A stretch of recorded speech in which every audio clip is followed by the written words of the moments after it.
the approach to winning is different for everyone. For Kobe, it was about taking control of a game and making his impact known. For today's guest, it was about selfless, often overlooked contributions that made everyone around him better. While his individual stat lines didn't always turn heads, something special happened with every team that he was on. They started winning more and more. This eventually culminated in 10 playoff appearances and 2 NBA championships over a 13-season NBA career. At every level, Shane Battier was able to make his teams better. He was a 3-time state champion in high school, won an NCAA championship and National Collegiate Player of the Year honors while at Duke, and eventually made 3 finals appearances, coming away with 2 championships with the Miami Heat. In this interview, we learn how Shane's unique basketball philosophy was shaped, what separated the great teams he was on from the mediocre, and what he learned from playing with and against all-time greats like LeBron and Kobe. I had a pleasure learning from Shane, and I'm sure you will as well. Let's jump into the interview. Shane Battier, the No Stats All-Star, the 2-time NBA champion. Welcome to the Exponential Athlete Podcast. Thank you so much for coming on. Thanks for having me, Ken. So, you've had a long career in basketball. You had an excellent high school career, an excellent college career. You had an excellent professional career. It's a lot of basketball. I would imagine that you, at least at some point or through a large portion of your career, you really did love the game. I want to start at the beginning. Where did the love of basketball really start? I don't really remember my life without basketball, or really sports in general. I came from a very lower class family in Detroit, Michigan, outside Detroit, Birmingham. And sports is just what we did. It wasn't really, I don't remember my parents saying, "Hey, do you want to play football?" No. In the fall, we played football. In the winter, we played basketball. In the spring, we played baseball. In the summer, we did everything, right? It was a very sports-oriented family. We had awesome parents. They never had to push us. They never had to say, go out and practice, or go out. They said, just do your best. We love you. And my dad, Big Ed Battier, was always my coach. And he was like the most like kind person who all he cared about was teamwork and enthusiasm, right? And being a team and supporting your teammates. It wasn't about skill development. And so I was so lucky to grow up in a family where my younger brother and I competed in everything: wiffle ball, one-on-one basketball, one-on-one football. We made up so many games. And so, I love sports. I love to compete. And I love to win. But mostly I love figuring things out. And I think that's what was a huge competitive advantage for me. I just love to figure things out. What was the thing early on that you had to figure out about basketball or about sports? Was it how to harness that competitive advantage? Was it how to turn practice into performance? What was the big question that a young Shane Battier was pursuing all the time? I always played with older kids. Okay, I think that was huge in my development. So my next door neighbor, who we played one-on-one every single day, 2-on-2 basketball, he was like 3 years older than me, 3 or 4 years older. And even though I was a big kid for my age, he was physically bigger than me. And so I had to figure out how to compete against older, stronger kids. And I was the youngest kid in the neighborhood and in our age group. And so I was always very coordinated. I was never, I look kind of funny, but I was never tripping over my feet. And at an early age, I had amazing hand-eye coordination, not really shooting, but I was an excellent shot blocker. I could steal, had great hands, could catch. So that was my advantage. And so learning how to use my coordination against older, stronger, faster, bigger players than me was kind of my internal challenge. Interesting. And so, as you went down that journey, as you were learning to develop those things, what role did practice play in that? I mean, as you said, your parents, they never pressured you to practice. So I would imagine there isn't necessarily pressure to perform traditionally, win games. Yeah. I think that with a lot of great athletes, I was very surprised to find that wasn't necessarily the case. When Kobe's dad told him, you could score 60 points or no points and I'll still love you the same. Yeah. But as I would imagine, you and Kobe Bryant would both love to score 60 points. Yes, and win. Yeah. Where do, is it just the competition, or where does that sort of the teeth come from? Yeah, every free moment I had a ball in my hand. And I had a lot of friends, so I wasn't like I was a total loner. But I didn't grow up in a family that had a lot of money. So my parents said, go out and entertain yourself. And for my brother and I, my younger brother Jeremy and I, that was in the driveway. And making up shooting games. And again, playing wiffle ball. And anything we could sort of make up to compete at, like that was our day. And so I never looked at it as practice, never. Not until I was older, when I understood about how to put the time in and when I could equate the work I put in on the blacktop that goes into success on the court during games. But it was never practice. It was, hey, let's go out and shoot baskets. Let's make up this game. How many 3-pointers can I make? All right, can I dribble with my left hand for 10 minutes? Can I dribble 3 balls? Can I dribble 4 balls? And so I was always looking to like try new things in the game of basketball. And I was a big baseball player. I love baseball.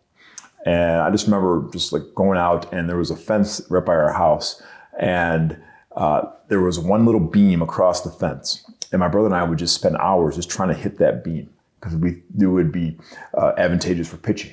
And so like those little stupid games that you play that I think developed my fine motor skills, developed my competitiveness, and honed my ability to just perform. But we didn't look at it like that. We just looked at it as we're just messing around, having fun. Yeah. Well, and the research definitely supports that. I mean, there's a really good book by, I think it's David Epstein, called Range. Yeah. Playing all these different sports, you essentially build out this skill set that more linear focused type of maybe skill acquisition doesn't necessarily touch on. You're like, oh, how do I train hand-eye coordination? How do I train that touch? It's doing all these different things, working it in these different ways. I think that's quite fascinating. Yeah, and I'm a huge proponent of that. Like I said, I played football. I was a pretty good defensive end when I played Little League football. I was the Michigan State pump passing kick champion in 1990. At the Pontiac Silverdome. So I had a really strong leg. I could actually kick field goals. I played baseball. When I caddied, that's when I took up golf for the first time. And so for me, like I look at the kids who specialize now, and I'm like, man, you're missing out. You're missing out. And the fun too. It's the fun. It's the fun. And the fun is trying new things and learning and getting better. And no question, it made me a better basketball player. So when did you start narrowing in the focus? Yeah. What age was that around? Was that difficult for you, or was it a very natural thing?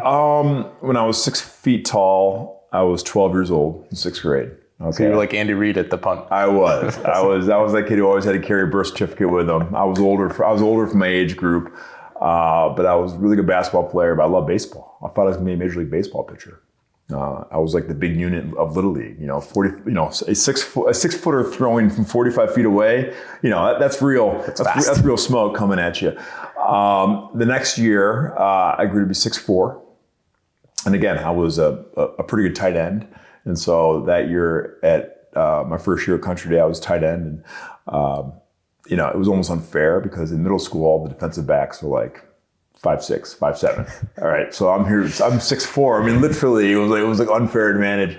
And the third game of the year, I broke my leg playing football. One of my teammates fell on my knee. I played the entire game, caught a touchdown pass, and after the game, I'm like, man, my knee really hurts. Go to the doctor, and they slapped a full leg cast on, broken tibia. And after that, I'm 6'4". I'm like, I think it's basketball. And so I still love football, but I didn't miss it. And at that point, I was getting acclaim for basketball. I was the 4th best 7th grader in the country, according to Hoop Scoop magazine. How they figured that out, I have no idea. But I still played baseball. Throughout high school. But I got much more serious and focused on the work aspect of basketball, and I could start to equate the time I put in at the gym with increased success, and so I became much more focused. Interesting. And so I noticed a lot of the sports you described outside of golf and picking it up through caddying were team-related sports. Mm-hmm. Obviously, basketball and baseball, even football. What were some of the team elements that you liked? What drew you to those? Or was it just a sort of happenstance that like those are the ones that you liked and you were also good at? Well, I think subconsciously, I didn't really know it at the time, but I always yearned to be part of a team. I grew up in a part of Detroit, very white bread. I was the only minority kid. My dad, Big Ed Battier, is black. My mom's white. Okay, so there was no one like me. Nobody. All right, no one had a biracial family. On picture day, everyone got a comb. I got a pick. Martin Luther King Day, I was expected to know everything about black culture since the dawn of civilization. And so whenever I was around sort of my white friends, I always felt funny, like I didn't belong, like my friends couldn't understand what I was going through. But there's one place that I always felt I belonged, and that was at recess. And we played kickball, we played wiffle ball, we played basketball, played baseball, played all the sports. And I realized when I helped my friends win, they love me. So like winning, again, subconsciously, I think became not like a want, but like a necessity for social survival. So I became so focused on, okay, how do we win? How do we win? And sometimes it was my efforts. Sometimes it was, most of the time I thought it was our efforts. And so I've always loved team. I've always loved being part of a team, even though, I think the work I put in was very solo in nature. I've always appreciated being part of a team and contributing to a winning team. I really like that story because there's pretty stark contrast in what I've been reading about Kobe Bryant. He felt like he won because he took over the game. He felt, especially as a kid, where he was in this environment where essentially his dad set him up to be the star player of every team until AAU ball and the Sonny Hill League. He was in charge of winning. Yeah. And I feel like that's fundamentally different from how you grew up, and it kind of shaped your guys' careers in that sense, where you were winning just for the sake of winning, because the team gets better and everything along those lines. And that doesn't necessarily have to be you dominating the game. Yeah.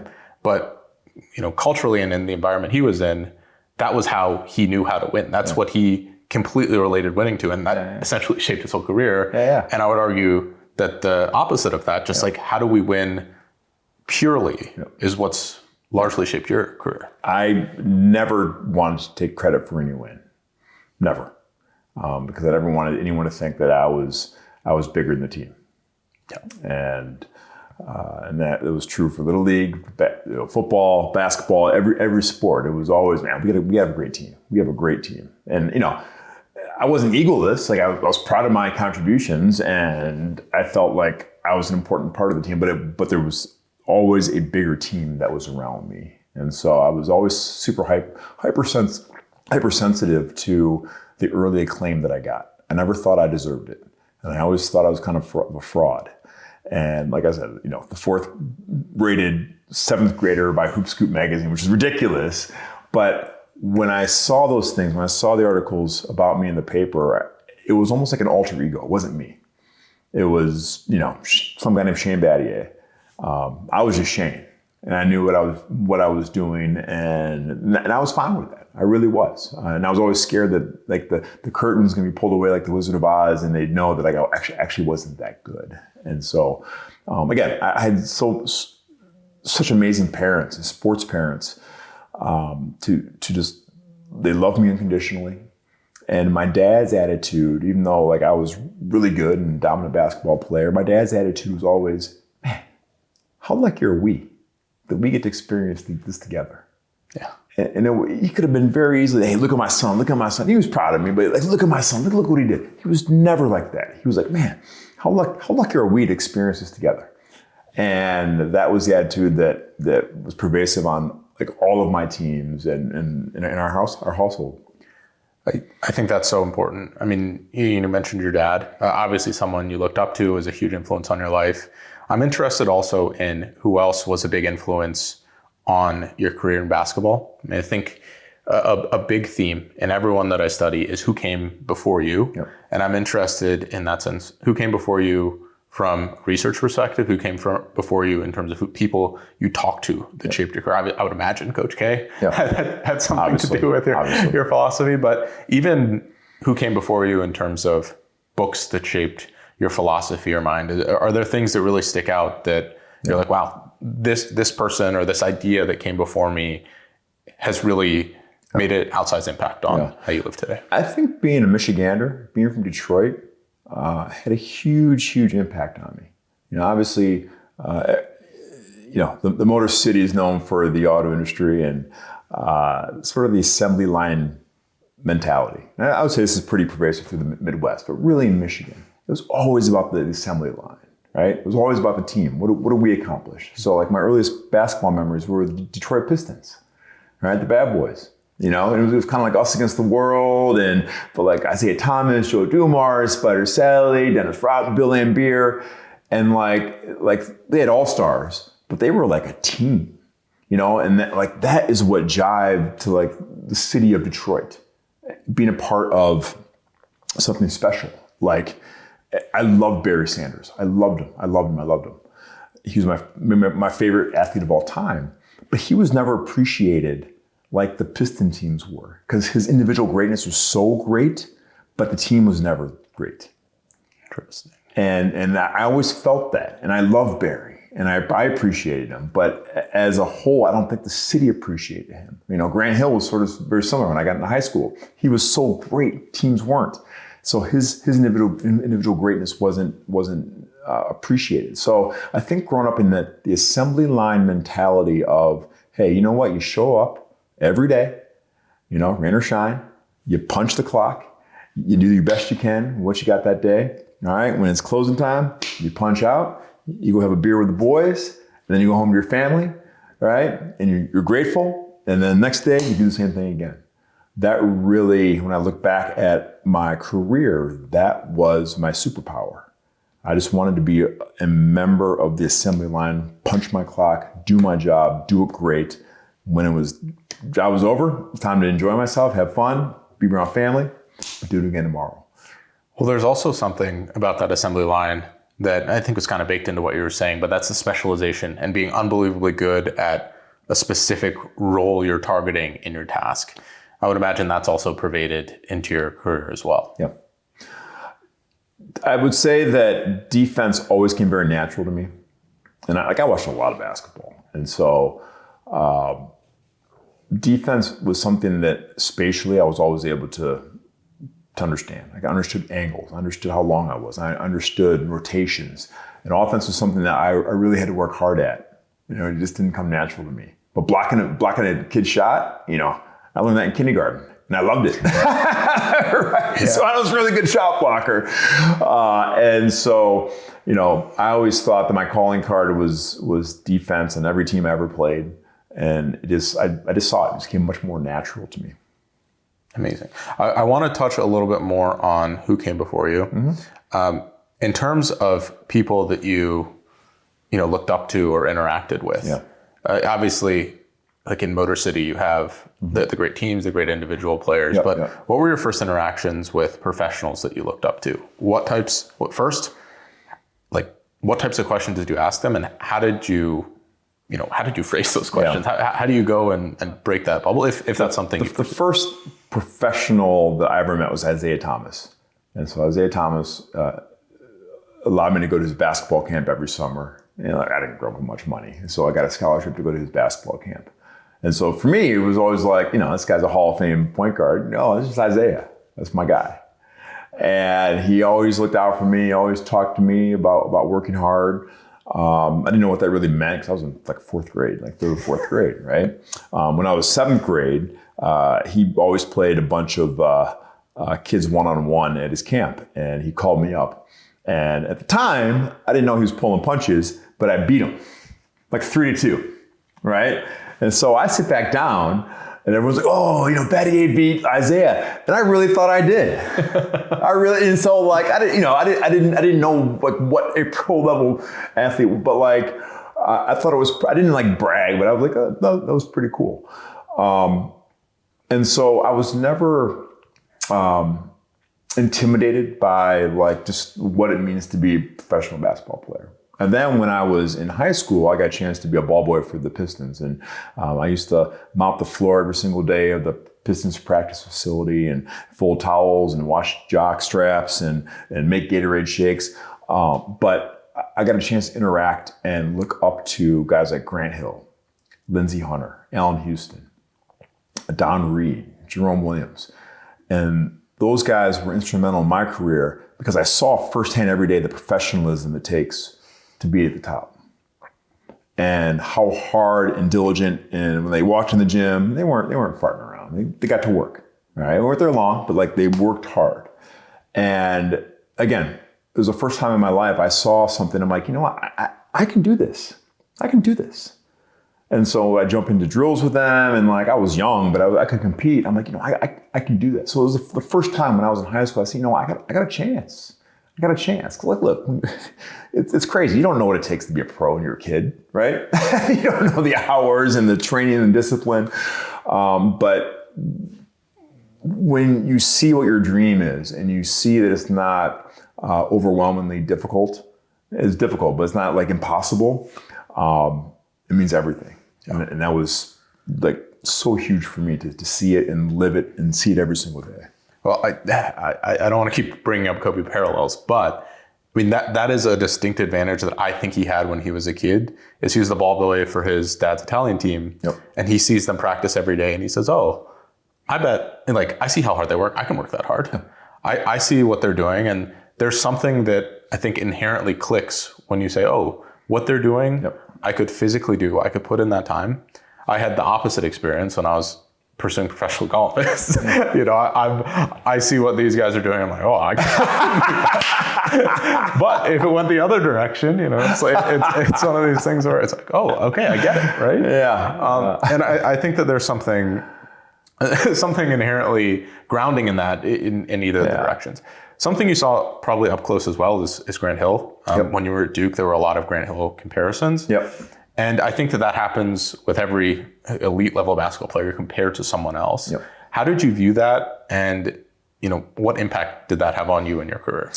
Well, if you reverse it, in high school, when I was in 7th grade, I went to the same high school Chris Webber went to. Yes. So C-Web, obviously first pick in the draft, All-American, you know, in high school, he was just a man child. Yeah. I mean, he's a freak, muscles on muscles. So I show up the first day, Chris graduates, go to Michigan. I show up on the doorsteps of Country Day in 7th grade. No one ever heard of me. My mom sent me there because she wanted me to go for the academics. So I show up and everyone's like, oh, you're here to replace Chris Webber. And I didn't know who Chris Webber was. I never heard of him, even though I went to the school in the same town. And so like my high school coach, Coach Keener, who coached Chris, obviously, it's like, you gotta be your own person. You're Shane. Just be the best Shane. And my mom was always like, run your own race. Just be you, right? And so I learned to deal with expectations at a very young age. You know, I was 13 years old. And everywhere I went, people said, well, you'll never be Webber. You'll never be as good as Chris Webber. You'll never be as strong as Webber. And I said, that's fine. It doesn't matter what you think. And so I became very calloused from outside noise at a young age. And I understood what was real, what was not. It didn't matter what people thought of me, whether I'd be Chris Webber or not, because they didn't know me and they didn't know what I was capable of. I did. And so, going to a place like Duke and getting to know Grant Hill, I thought Grant Hill was like a god, a demigod to me, he still is. I mean, it's it's Grant Hill, you know? But I never wanted to be somebody else, but just be me. I wanted to be the best version of myself. And I was lucky to have that experience at a young age, first Chris Webber. By the time I got to Duke, it was easy, but Grant Hill continued to push me though, because talking about great leadership, Coach K, he pushed me like no one ever pushed me before. And the way Coach K pushed me was he didn't ever question how tough I was or how smart I was. We all knew I'm tough and I'm smart. But he questioned my ability to be the next great player at Duke. And so in film study, he would say, well, Grant Hill would have made this play, or Christian Laettner never would have made this play. And I said, when I'm done with this, you're going to talk about me like you talk about those guys, right? And that was my button, my trigger. He pushed every single day to get the best out of me every single day. And so Grant Hill inspired me. He didn't even know it. Is that a button that you knew about before Coach K? Was that something you turned on, or was that something? No. Is that something you use later in your career? No. Look, I was like the perfect kid. I didn't party in high school. I was in bed by midnight every night. No drinking till your senior year of college? No drinking till I was in college. I got straight A's. I wanted to wake up early and work out. My parents never had to get on me for anything, like zero, like nothing. And so I thought I was a little bit, I had that little bit of arrogance, like, I don't have any skeletons. And it wasn't until Coach K, I never had anyone talk to me like that before until Coach K, and push me and challenge me. And I was like maniacally motivated and challenged. I never needed anybody to push me, but Coach K found a way to even take me from here to here. I think that's inherently what the great coaches do, is they find in every individual person that motivating thing. Because what motivates you is very different from probably anyone else on your team. 100%. And that's, talk about great leaders, that is exhausting for leaders. So you have to intimately know people. Everyone. And you have to spend an inordinate amount of your time thinking about what your people need. And most leaders aren't willing to make that sacrifice of energy and of thought, because they're thinking about strategy or implementation or whatever it is. But Coach K, what makes him great is that he would sacrifice the time, the energy, the focus to understand every single player on his roster, his coaches, his support staff, and he gave them individually what each needed. And he did it for years. 40 years. Oh my goodness. 40 years. That's why he's an animal.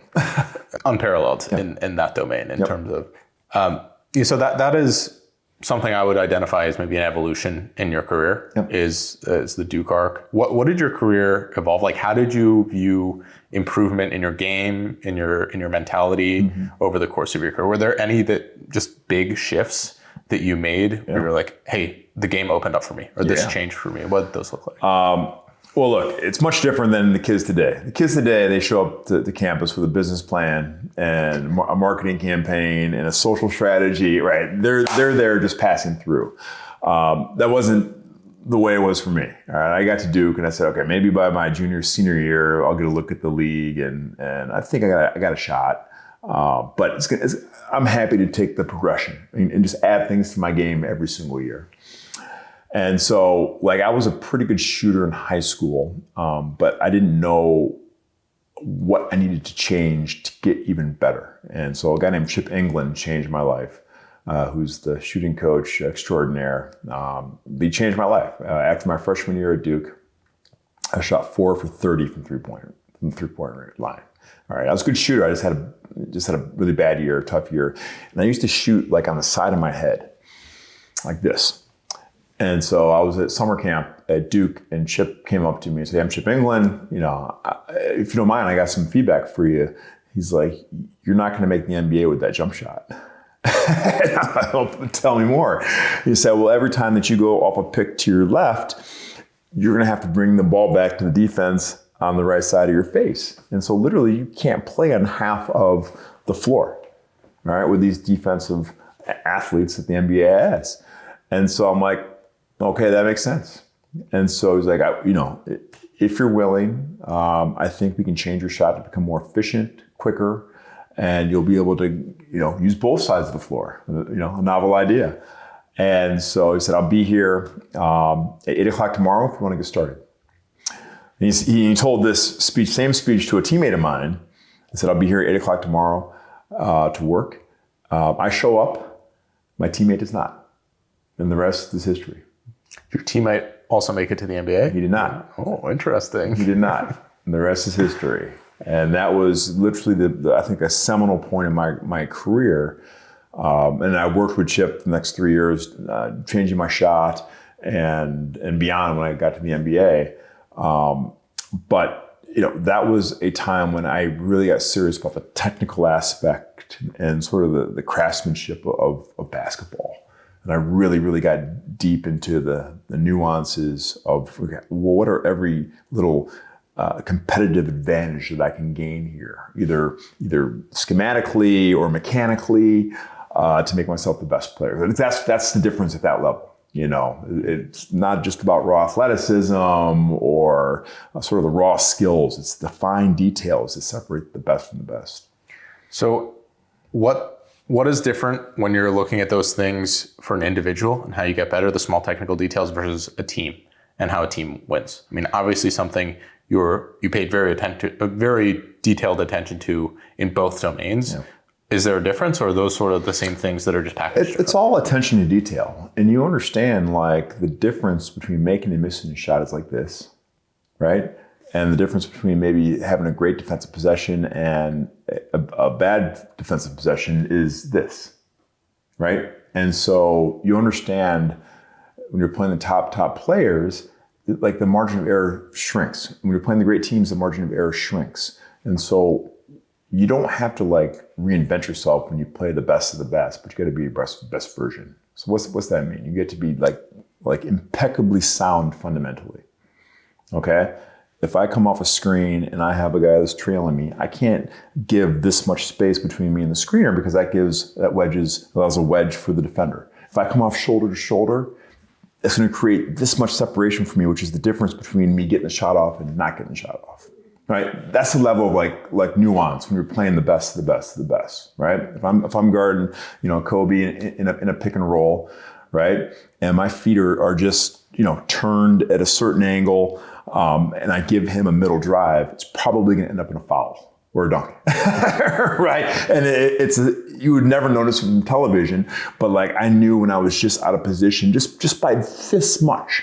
And that's the margin. And so you become, at least for me, I became so maniacal about attention to detail and being precise in my movements, precise in my preparation, precise about everything to give myself the best chance to win. And do that over a long period of time. And it's funny, the success follows. I like that so much. I mean, something that I see a lot is how important attention to detail is. Was there one detail that was more important than others? We have the Pareto principle, like essentially 20% of the things make the largest difference. Yeah. Was there something that you identified, I need to do this? Some of the other details are important, but this is the keystone detail that we need to focus on. I think looking back at my career, I was really, really good at one thing. I was able to think every single play. And a coach told me that. And I didn't really make sense to me. Like, well, what do you mean? Regardless of the situation, whether it was late in the fourth quarter, whether it was, first possession of the game in the second quarter, I was always able to think and be in the right spot. Which is like, it sounds so stupid, but like I was never out of position to begin with. Right? Now, I might have got hit by a screen or I might have, read the play wrong, but to start in the right spot, right? You mitigate so many mistakes and you give yourself such a better chance to have success just by starting in the right spot. Starting in the right spot is much easier than getting into the right spot. And that's true for like life, right? And so like that is the biggest, for young athletes or really for anybody, like just start where you're supposed to start, right? And you'll be amazed that like, again, you sort of fall into a lot more wins that way. Well, it's like golf. If your setup is messed up, then everything can compound. Exactly. It's interesting. As you were saying that, I was thinking about the zone, getting to flow states and these types of things. You're saying you're thinking on the court. That's essentially contra to what a lot of flow is, but setting yourself up in the position to succeed and then executing actually kind of is exactly what the flow state is all about. Yeah. I'm interested in how you experienced maybe some of these zone states, especially, for example, in the NBA Finals. I'm sure you know this, but I believe you still hold the 3-point percentage record for an NBA Finals. Yeah, no, how about that? for more than 15 shots taken, which is pretty awesome. But I would imagine that was one of those type of more zone or even one of these type of what they're now calling clutch was more of an effortful zone state. What were those experiences? It's a tale of really two types of thinking. Okay. Again, defense is my calling card. When I became really versed in the analytics, when you coupled that with my ability to think every play, I became very, very, very precise on the defensive end. So I would argue that there was not like a flow state because it was very, very calculated. I was very intentional. There wasn't anything I did on the defensive end that I left up to luck. Nothing. Okay, so that's like the opposite of the flow state. Now, when I've had my best games on the offensive end, and I had them like much more in college than I probably did in the NBA, but like the Game 7 of the NBA Finals where I hit 6 threes, that was flow. That was unconscious. And you don't think about your form. You don't think about your mechanics. All you know is that you have an energy about you, and it's effortless. And like, I'll never forget this. After I hit my fifth 3-pointer, I'm like, oh my gosh, I'm in the zone, and I ruined it. I ruined it because I had a conscious thought. It became an intentional act after that, and then I missed my next 2 3-pointers because I was trying to force it, and then I made the last one, the biggest one, with like a minute and a half left to go in the game. And so it's a very, very bizarre feeling. The greatest zone I was ever in, and you can ask my high school coach about this. I played in a alumni varsity game as a senior in high school against the old alumni that came back, and I hit like 23s. It was like the greatest exhibition and it was a full game, and it was just like I couldn't miss, and it was just like a feeling of like straight euphoria. I didn't think about it. I didn't try to analyze it. After the game, I'm like, what just happened? But it is super interesting, the juxtaposition between the defensive end that is 100% calculated and intentional versus pure flow state on offense, which is effortless and flowing. Well, as I read and learn more, I'm actually not as surprised. You're probably aware of this already, but they're now saying that there's another zone state called clutch, which is highly effortful. So essentially you're willing something to happen, or you're designing it to happen rather than letting it happen. Yeah. And if you play a really good defensive game rather than a flow state, you can be a lot more tired after mentally because you're going through the paces and those types of things. And that to me is something I'm going to dive in and try to study more, but there's pretty limited research right now.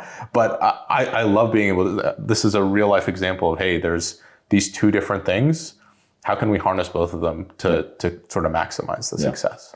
Well, it's funny you say that. A buddy of mine wrote a book just sort of on the demographics of the NBA and like, how do you really make the NBA all math based? And he sent me a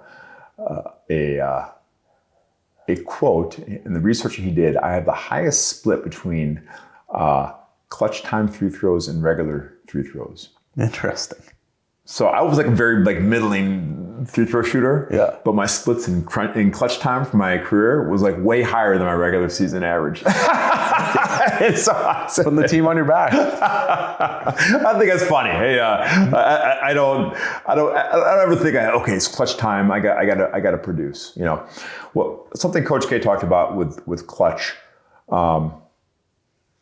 He said, look, when things are hairy, when there's adversity, or when you're playing your biggest game, okay, whether for us was Final Four or North Carolina, he's like, you don't like reinvent yourself. You don't have to like do something that you're not capable of doing, which I think a lot of athletes and people think they have to do. You just have to do what you do and be the best version of yourself, right? And so that was always my mentality of like, look, I don't need to like do something crazy in Game 7 here. I just got to do the fundamental things that I always do, and detach yourself from what the outcomes might be, right? I'm getting like, well, not flashbacks, but from a lot of the stuff I'm reading about Tiger Woods, he was criticized so much in his first couple major championships because he came in with the philosophy, and he would say it, this is no different than a normal tournament to me. Yeah. I'm going to treat it the same. I'm going to prepare the same. It's not necessarily true. He did prepare a little bit more.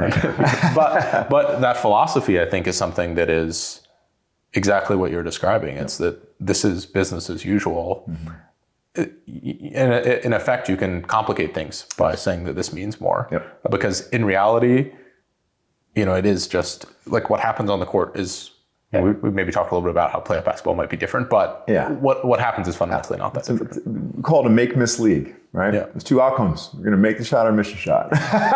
Whether that's Game 7 NBA Finals or preseason games, only two outcomes. Exactly. How you interpret those things varies. But again, if you can it goes back to sort of the craft, and you can just fall in love with the process and the sort of the business plan, and hold true to that, you can live with outcomes, right? And outcomes are so subjective often. I play for great coach Jeff Van Gundy, and his famous quote to us was, "Don't fail the plan, let the plan fail you." Right? Yep. And it's a great quote. So as an employee, as a basketball player, he says, just do what I ask you to do. Do it with effort, do it with discipline, do it with effort and focus. And if it doesn't work out, it's on me. I had a bad plan, and I'll take the hit. But if you don't do what I asked you to do, and you freewheel it, and it doesn't work out, now we got problems, right? So that's a great lesson in leadership. Just let the plan fail you. So you mentioned just a second ago about like subjectivity in defining goals or greatness. What does greatness mean to you specifically? I mean, some people view it as championship. Some people view it as points scored. Some people view it as just overall legacy. How would you define what your version of greatness is for your team, and as well as just for Shane Battier? I think greatness, and I think the reason why we watch sports and why live sports are still, can command the media rights that they do, and people tune in to see. As humans, we value to see how people perform under adversity. Right? Yeah. And when there's consequence, when there's things on the line, whether that's, contracts or money or legacy or whatever, we all want to see how do you react? And the truly greats in this world, the Jordans, the Kobes, the LeBrons, the Tom Bradys, when the adversity, the stress is the highest, they produce. Now, I think it's beyond what's called clutch. I just think that they're able to think and execute regardless of the adversity around them. And that's what we value as a society. And I think that's the true marker of greatness. I think you have to be in NBA finals and in major finals and the final, whatever your sport, to be a truly great. All right. Some people say, no, this person had great numbers. If you're never at the precipice of answering that question in the presser, hey, what happened when you failed in the last second shot there, right? Your greatness can never be tested. You need that platform to truly be considered great. And I said it now with, 2 NBA championships, so it's easier for me to say. Greatness. But I think that's true. I think people want to see how you react under stress. That's greatness. Interesting. And, in your own game, as you pursue that, what was your philosophy on how to get closest to achieving that? It was the attention to detail. It was the focus on these things. What is baked into all of that? Yeah, again, I had great teachers. There are a lot of tricks that I was taught to be able to think under adversity. So Coach K, Coach K was a master at the sort of the mental game. And so he went as far to always carry a handkerchief in his pocket. When he shook the other coach's hand before the game, he'd always dry his hand off because he never wanted his opponent to think he was nervous and sweating. Interesting. So you're gonna be, well, I guess he's retired now, so and at Duke, we were never allowed to hold our shorts when we were tired from, running the wind sprints, because that showed the opponent weakness. And if the opponent says, man, well, look at Duke, they're tired, we got them. All right, it's a mental edge that they gain. And so, not that you fake it, but you can present an air of I'm going to perform here. I'm going to execute here because this is my expectation, right? Not in a braggadocious way, but you sort of train your body to okay, this is what I'm here for, and this is what I'm built for. And so I was never afraid of the moment. I was never afraid of the consequence. And I think it goes back to when I was a kid and I didn't care what people thought of me and didn't think I was the next Chris Webber. I was going to be the best that I could be and live with the results. So, I mean, if you were to teach that attention to detail, is that something you think you could do? I mean, obviously Coach K instilled that in you, but probably didn't stick for all players. Yeah.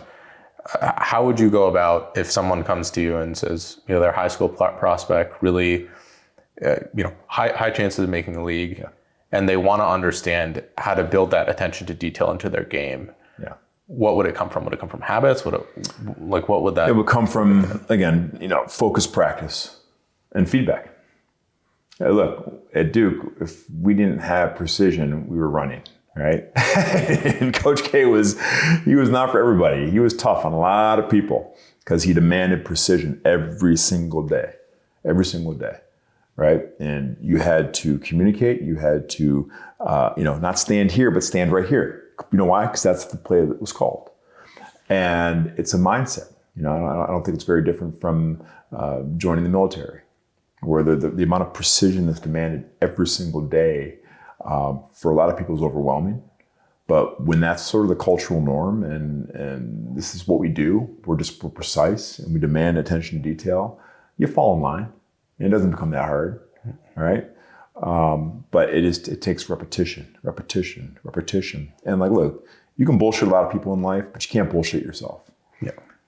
And so that was one of my strengths. I never bullshit myself. But if I didn't put the work in that day, or I had a sloppy practice, or I kind of coasted through it, I call myself on it. And that's not up to anybody else. It's up to me. So to push back just a little bit, I think something that you left out of that made you inherently very effective was the curiosity aspect, where you're willing to look into these things, where I doubt you would have been as detail-oriented, dissecting the 30-page scouting reports that you're given at the Rockets for some of those things if you weren't curious about it, if you didn't have that built-in knowledge. Is that something that's inherent, or is that something that can also be cultivated? I was always naturally a very curious person. I'll never forget, we had this old beat-up set of encyclopedias at home.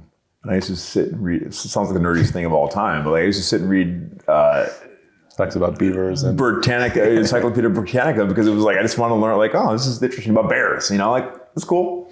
How about Antarctica? And so, I was always scared that I was missing a piece of knowledge. And I was always scared that if my eyes weren't open and my ears weren't open, that the thing that I could learn or I could add to my game or that could make a difference in my entire life, I might miss. All right. So I was always, eyes wide open, ears wide open, willing to dive in and see will this make me better? Will this make me this much better? And it's worth it. So I was voracious about, what could I learn for a small improvement? And I don't want to miss any opportunity. I think maybe it's less of something you teach and more of a paradigm shift. Because something I see in all the great athletes that I study is they're inherently curious about everything because they see that anything in the real world, in other sports, in science or in industry could potentially also help them improve their own performance. And that to me is maybe just something people have to open their mind to. I realized that I was a terrible student until a major life event happened, and then I realized, oh my goodness, I could apply this to this. And it was overnight that I went from essentially a C student to, I don't think I ever got less than an A after that. And it's one of these things where this is something you can switch, but you have to view the world a little bit differently. Yes, you do. And I luckily never had a life event, but I didn't, again, grow up with a lot of money. I said, there's better opportunity out there. Yeah. And I think you have to be exposed to the things that you're missing, especially young people, that there's always signal around you, always signal. It just matters, are you listening and can you pick up on it? Yeah. Well, I think that's a big differentiator from a lot of the guys who have really early good success is that they love the game, but they don't necessarily love anything else. Yep. And the ones that have a lot of success and, are on that Mount Rushmore of sports is that they realize that it's bigger than the game. And of course there's exceptions, but I would argue it's more the exception that players are only interested in their sport and aren't curious about other things than vice versa. Yeah, absolutely. Even at the time, like I remember the names: Shea Cotton, Esteban Weaver, Edmund Saunders. Those are the players that were 1, 2, 3 in my class that were ahead of me when I was in 7th grade. Right? Yeah. It was crazy. I still remember those names. And I just said to myself, I don't want to be the guy who doesn't make it. I don't want to be the guy who doesn't make it. And so, having a mindset, having a beginner's mind in anything is such a huge advantage. And never assuming that you know what the hell you're doing. What was the biggest insight outside of basketball that made the biggest impact on your basketball game? That's a great question. I've never been asked that. The biggest impact, I would probably say understanding how to work. Understanding what work is. Understanding sort of like the compounding effect of work. I was never afraid of work. All right, again, talked about growing up in Detroit, assembly line mentality. I used to hustle and I used to rake more leaves and mow lawns and, shovel snow, going door to door, getting rejected. In Michigan, they have a 10-cent deposit on all the cans. I used to dig through every dumpster in every park looking for a 10-cent can to go buy garbage pellet, right? And so I was never afraid of physical pain and sort of the pain that came with labor. And that's scary for a lot of young people. Yeah. All right. But I was never afraid of it. And so when I got to a point where I understood like what I was willing to sacrifice for my own physical, just like pain tolerance, it didn't scare me, and so working hard, running sprints to throw up and like, that's what it takes. But that never freaked me out or turned me away. Yeah. Well, I think that's one of the most important lessons any of us can learn, what actual hard work is. I mean, I listen to a lot of as we talked, one of my favorite podcasts is the Founders Podcast. Yep. And so many of the greatest founders of all time came from nothing. Yep. Like they were eating tree bark and stuff like this. I mean, it's legitimately crazy. I think the founder of, I think it was Hyundai, like in the woods with his family, and it's all they had in a log cabin. And the amount of hard work that people had to go through to get to where we are, it looks infinitesimal. Like my hard work is infinitesimally small compared to that. Yeah. And it's cool to be able to pull a barrel like that. It's like, oh, I thought I was working hard. Yeah. Or this is even when I was a kid, I'm doing this, I'm hustling so hard working in the NBA and doing this practice. This is fun because compared to that, no, absolutely. Best thing I did was I had an internship on Wall Street after my freshman year, and I was working for Morgan Stanley. And I said, oh, hell no, I don't want to stay at a desk, man. Like that was work. I was playing. But again, when you're not scared of sort of the physical pain of the grind, it's amazing what you put your body through that the next guy won't. Yeah. And I knew that. So that's why I took a ton of charges and dove for loose balls, because I knew that I can deal with this pain. I know you can't. And that's going to be the difference between me getting this ball, getting this position, and winning this game. I'm willing to do things that you're not. You'd mentioned something earlier, and this is a place where a lot of players that I've identified do create an unfair advantage. You mentioned that when you were younger, it felt like it was a different Shane Battier. It felt like there was an alter ego. Is that something that you had either consciously or unconsciously looking back? Or was there a way that you distanced yourself from your performance or your games that you identify? Yeah. Look, I came from very humble beginnings, and that was a huge competitive advantage, right? And again, I had two parents who cared deeply and gave up everything to, afford me to have every opportunity that I that I could have, right? Huge competitive advantage. They drove me all over the country. They didn't have a life and shuttled me and my brothers and sisters around so we could just play basketball, right? And so I was always keenly aware of the sacrifices of my parents, and I wanted to honor them. And if I didn't work hard, then I'm dishonoring my sacrifices of my parents, right? My parents, both God-fearing people, and were appreciative of every meager opportunity that we had. And so it was like a mandate that, you know, from just me internally, that I have to maximize every chance that I get, because I don't know if I'm getting another shot here. So sounds like the plot of Alexander Hamilton, you know. Yeah, one shot. But yeah, I mean, that was my competitive advantage. I didn't have crap, and I was willing to do anything, you know, that the next guy wasn't going to do, you know, ethically, obviously.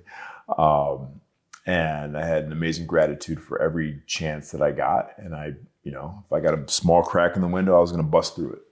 And so I was always keenly aware of, like, you know, my friends who, you know, said, okay, let's work out today, Shane. Okay, cool. I'll be there at 8 a.m. And they show up like one day, maybe 2 days, third day they're not there.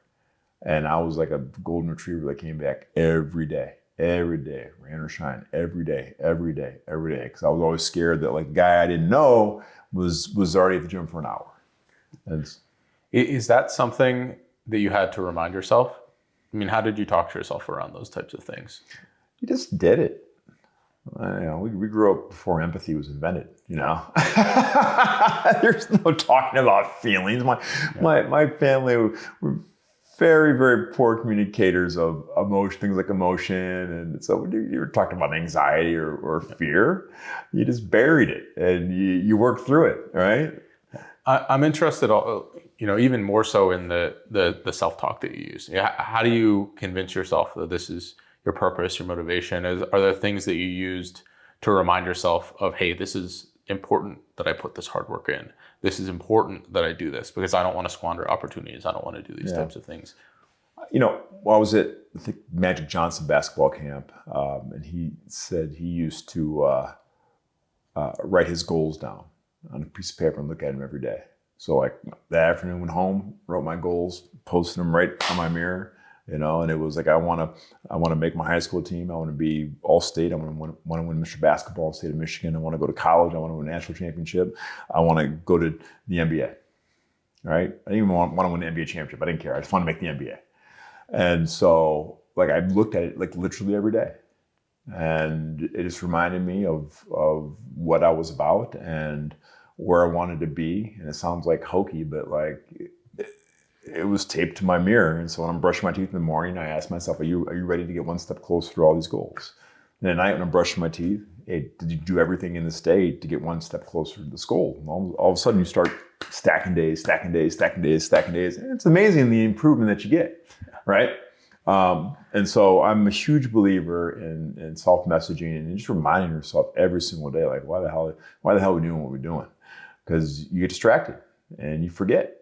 And again, at the end of the day, you have to hold yourself accountable to those things. So what happened when you got to the NBA? What happened to the goal sheet? I mean, you made it according to that set. Yeah. Did you have to reevaluate? Well, you know, I was never satisfied just making the NBA. You know, so even on draft night, I got drafted. Like, my draft night was more of a relief than it was like a celebration. It's just like, oh, I'm on a roster, right? And so then it becomes, okay, can I get to my second contract?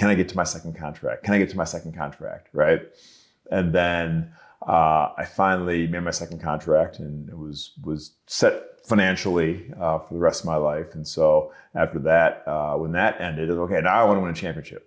Now, like, I won in college, I won in high school, I won at every level. Now I want to win. Now I want to complete it and win it here. And so, really, after 2 championships and having great performances in the finals, like, I had nothing else to check off my list in basketball. And I could have played a few more years, but like, the challenge part, the thing that had driven me since, you know, kindergarten in pursuit of the ultimate craft of being a basketball player, professional basketball player at the highest level, I had nothing left. I had nothing left to prove to myself or anybody else. So, I mean, speaking of something to prove, I think a lot of, again, the people on that Mount Rushmore of basketball inherently do have something to prove, whether it's to themselves or to other people. What first separates maybe that group of people from everyone else that you've played with or played against? I mean, when we're comparing those people that you played against. Yep. And then also what separates those teams, for example, the effective dynasty that you were a part of with the Heat from the teams that don't win the championships, or the teams that just make it to the playoffs every year but don't close. What do you want to sacrifice? I think that's the one common theme. What are you willing to sacrifice? Right? I play with some of the greatest players of all time, LeBron James and Hall of Famers Paul Gasol and Yao Ming and Tracy McGrady. What are you willing to sacrifice individually for the game? All right. A lot of it's physical pain, and are you willing to put yourself out there to the world and fail and grow? That's the only way you grow. If you fail and you're honest with yourself. Same thing with great teams. Eric Spoelstra, the Heat, had a great saying. He's like, look, sacrifice is easy until you're the one asked to do it. Right? So we were on a team, everyone's like, yeah, we got to give it up. Like, okay, I'm going to sacrifice playing time or shots or, well, you're taking away my playing time? No. It's cool. We all sacrifice. I'm not sacrificing, right? Truly great teams, everyone sacrifices something. You have skin in the game, right? And so when you're relying, like John Wooden said, it's amazing what you accomplish when no one cares about where credit is given. And that's true for the great players and as well as the great teams. The ability to sacrifice and give up comfort, pain, stroke, ego for something that's much greater in legacy. So I wanted to ask a question a little bit about what stone you might have left unturned, but I think a better question is, what were you unwilling to sacrifice as it comes to basketball and life that might have been like, hey, this wasn't worth the trade-off of whatever possible potential there could have been? Yeah. I took my time away from the court very seriously. I valued my time to decompress because I felt that I gave everything once I stepped into the gym. Could I have been a better player? Probably. If I would have probably dedicated more to my physical training, played a little leaner, played a little stronger, did more explosive work. I thought for what I did, it was good, and I worked hard. But again, my time away from the game and my time with my family, my friends, and to get away allowed me to be my freshest when I was there because I expended so much mental energy. That was pretty sacred to me. But in the end, did it probably cost me a few points per game in my average career? Probably. Yeah, I think in the scheme of things, it probably worked out for you, though. It probably worked out. I drank a lot of beer when I played. I don't drink beer anymore, but probably a few less beers. Well, I mean, that is something I find so fascinating versus for basketball, football, versus a sport like golf, where the career is longer. Yeah. Overall, the career is generally longer. Is that in some sense you can sacrifice for a short term and have an excellent career after basketball. Yeah. Whereas in some sports, for example, in golf, you could play for the foreseeable future and chase these things for a lifetime. Yeah. And to be able to turn it off like that is maybe a lot harder. Yes. But at the same time in basketball, you can, or football, you can have these compounding injuries that could impact you after the scope of the game. Exactly. And the arithmetic around that for me is, it's way more complex than a lot of people might realize. It is. I mean, it's something that is your mortality is something that's always in your mind as an athlete. And you're very keenly aware. When you're super young and you're doing it, you do think you're invincible a little bit. But the second you tweak an ankle or you do something and you see a buddy go down for the year and you see their world change, you get perspective pretty quickly. It's a thin line. I don't think that there are very few professional athletes or retired professional athletes that I've met that don't have remnants of their careers in their physical body still. 100%. But that's the sacrifice I would have made 10 times out of 10. Oh, 100%. 100%. But it's the degree of sacrifice, right? If someone was like, you'll never be able to walk again after 45 after this, it's like, well, I'd probably reevaluate it, but you never know. It's probably different for everyone. Kobe probably would have been like, let's do it. Yeah. I'm going to win 8 and I won't walk. Oh, I guess there's a little bit different things associated with his untimely death there, very unfortunately. But you have something really interesting related to teams winning that you talked about on the Invest Like the Best podcast, where there's this mission and trust and mission focus in these teams. I was wondering if you could describe that really kind of elegant framework a little bit more here. Yeah. Well, a very wise group that I worked with worked with me on a mission and a project to find undervalued basketball players kind of hiding in plain sight in the NBA.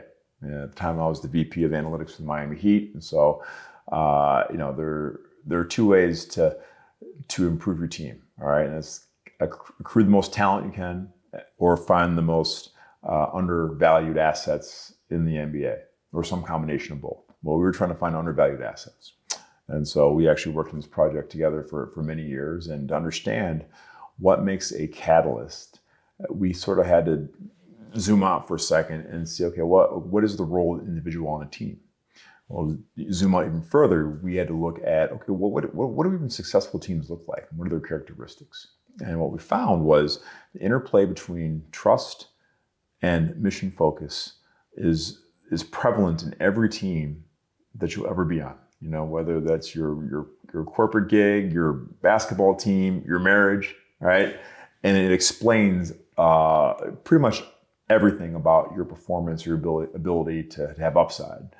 And so, there are 4 ways of looking at it. You could have low trust, low mission focus, low trust, high mission focus, high trust, low mission focus, or high trust, high mission focus. And where you are sort of on that matrix determines your entire trajectory. And obviously, if you're on a team that has low mission focus and low trust, we call that a disastrous team. That's a bad team. That's a bad team. That was my rookie year in the NBA. I played for the Memphis Grizzlies, won 23 games.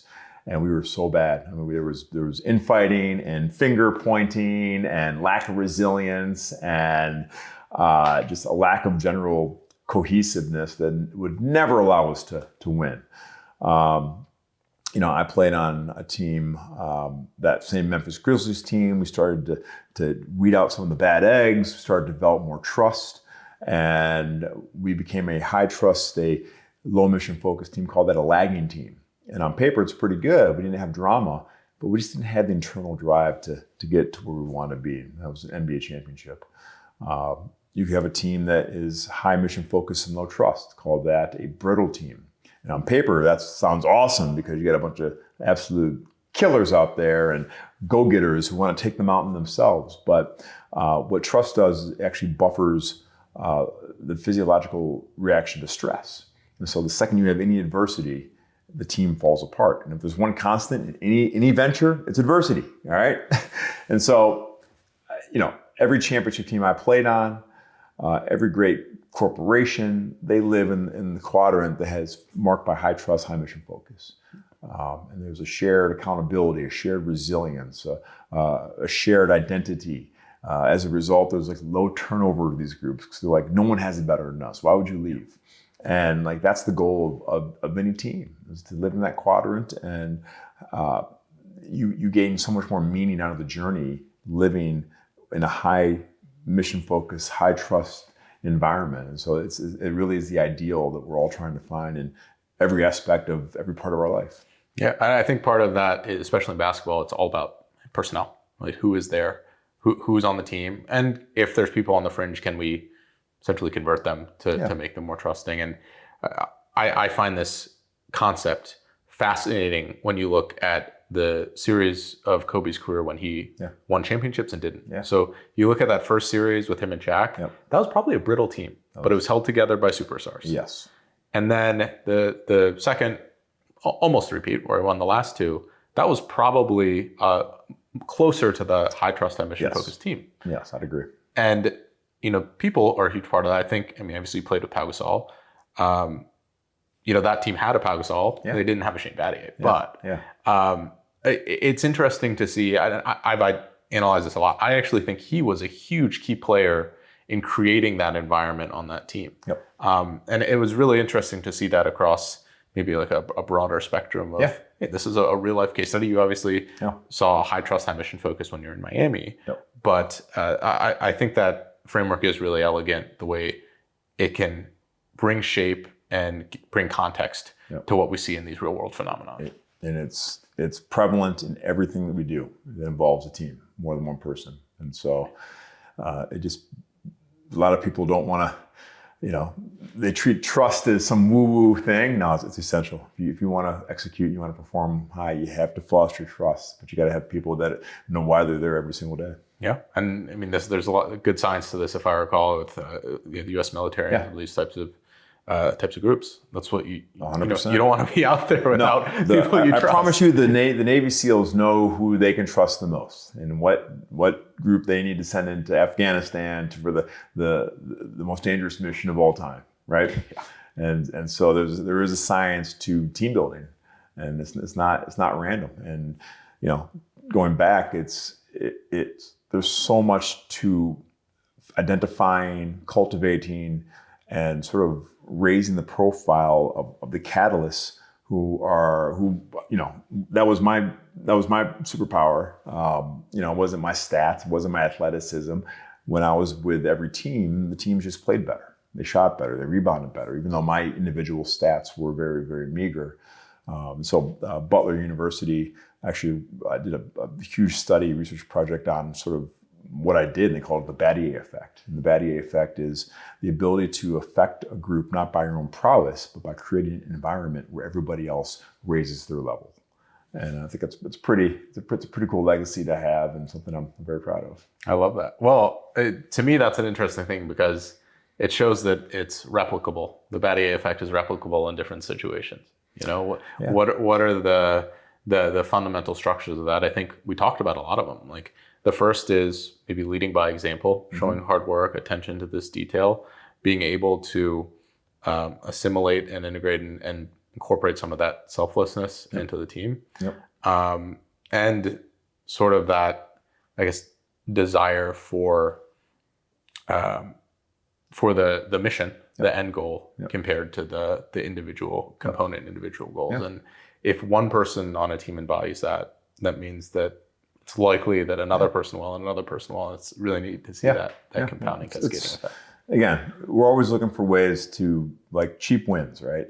And so on any given team, people are so always obsessed with talent. We need more talent. We need more talent. And sometimes the talent is right in front of you. Right? Like, hustle's a talent. Yep, I agree. Right? And so as I talk to a lot of corporate leaders, identifying those people who are in your midst, who are hiding, and bringing tremendous value to the enterprise, right?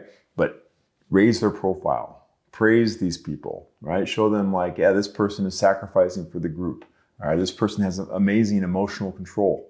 All right, when things are all hairy, they keep their head, and like there's value to that, right? That it translates into EBITDA or whatever it is, performance.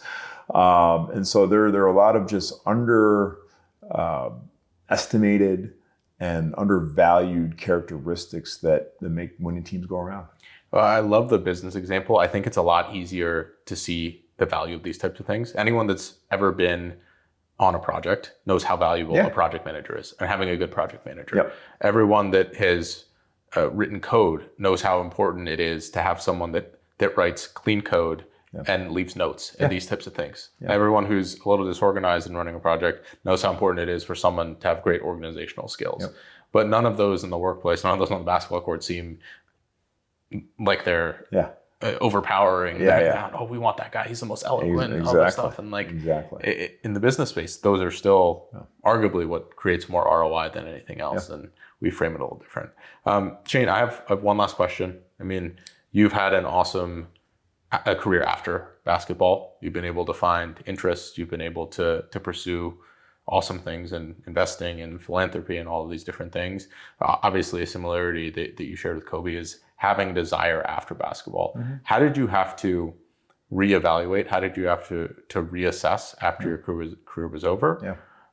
Or was it just like, hey, this is a natural extension? No, I struggled mightily after I retired because when you're chasing up that mountain, the goals are very clear and the metrics are very clear. We literally have a scoreboard that tells us how we do every single day, right? And so you get addicted to that chase and that performance and that feedback. And when that scoreboard is not on anymore, you find a void. And so it took me many years to recalibrate and recenter myself. And my wife of 20 years, luckily, talk about a competitive advantage. She came up to me and said, Shane, I know you like options. Here's 3 options for you. Here's the number to the Marriott. Here's a number to your attorney. Here's a number to this life coach psychologist that comes very highly recommended. So I chose door 3. And when you're chasing athletic success, you're so single-mindedly focused on that chase that you don't pay attention to a lot of the things that you probably should on the way up. And so what I realized is, when you're out of that competitive environment of the locker room, you got to be vulnerable. And that shows itself in the relationships that you build. And I have great friends along the way, but I wasn't as intentional about building those relationships that I should have been. And so now the things that just like when I was a kid and I wrote my goals on a piece of paper and looked at them every day. My goals when I wake up every day are I live to be a contributor, I live to challenge myself, and I live to be part of a community, be valued, and be part of something larger than myself. And so that's on my index card now, and that is how I judge my success in this post-athletic world. I love that. I think that is a perfect place to end. Shane, thank you so much for coming on The Exponential Athlete. I really enjoyed this interview. It's been great, Ken. Thank you.